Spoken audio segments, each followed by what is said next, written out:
जो स्वर्ग रे मो बैकुंठ में जगह जगह भी सुख है, वे सब भी ने शुक्र ने सुनाया।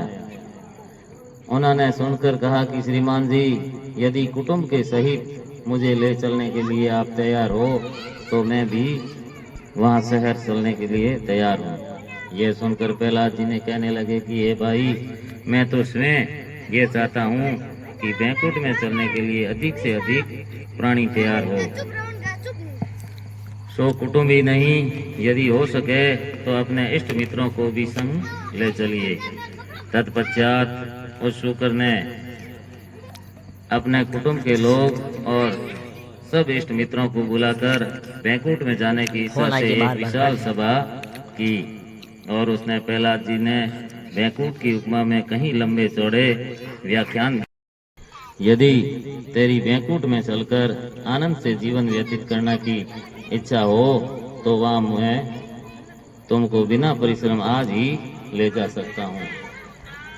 तदंतर प्रहलाद जी ने बैकुंठ के तमाम सुखों का उस शुक्र को। सुखदेव जी कहने लगे, हे राजन, हमने आपको नवों खंडों का हाल सुनाया। अब आपके सामने होने वाले अवतार और उनकी पूजा का वर्णन करते हैं।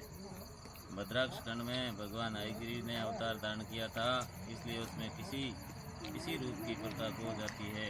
श्री हरिखंड में विष्णु भगवान ने नरसिंह अवतार धारण कर प्रहलाद भक्तों को बचाया था।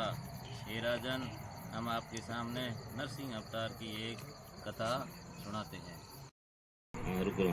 जिस समय भगवान नरसिंह ने प्रसन्न होकर ये प्रहलाद भक्त को वरदान मांगने की कहा, उस समय प्रहलाद जी कहने लगे कि ये भगवान, मेरी आपसे ये प्रार्थना है कि संसार में जितने भी प्राणी हैं वे सभी बैकुंठ को चले जावे।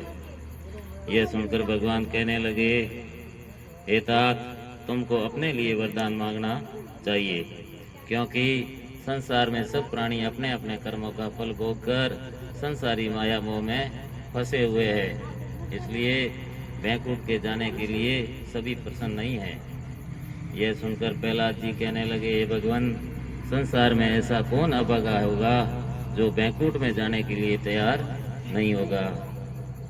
तब भगवान ने कहा, हे तात, आप संसार में किसी भी दुखी प्राणी को जो बैकुंठ चलने के लिए प्रसन्न हो लाओगे, मैं उसी को बैकुंठ में भेज दूंगा।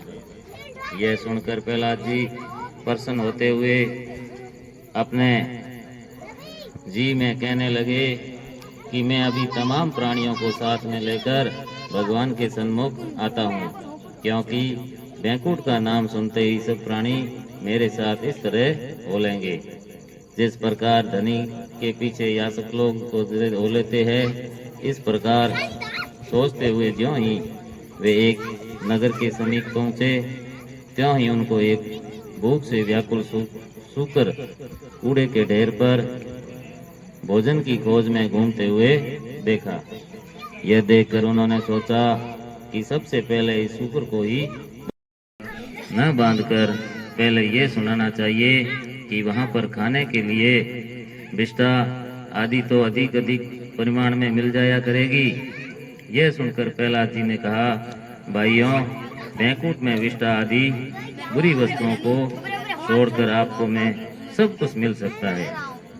हे राजन, इस भक्त के मुख से यह वाक्य निकलते ही सबने सर्वसम्मति से ये प्रस्ताव पास किया कि जिस जगह पर विष्ठा जैसी वस्तु नहीं है, उस बैकुंठ में हमें स्वप्न में भी नहीं जाना चाहिए। ओ लादू जी, फोन आवे तार।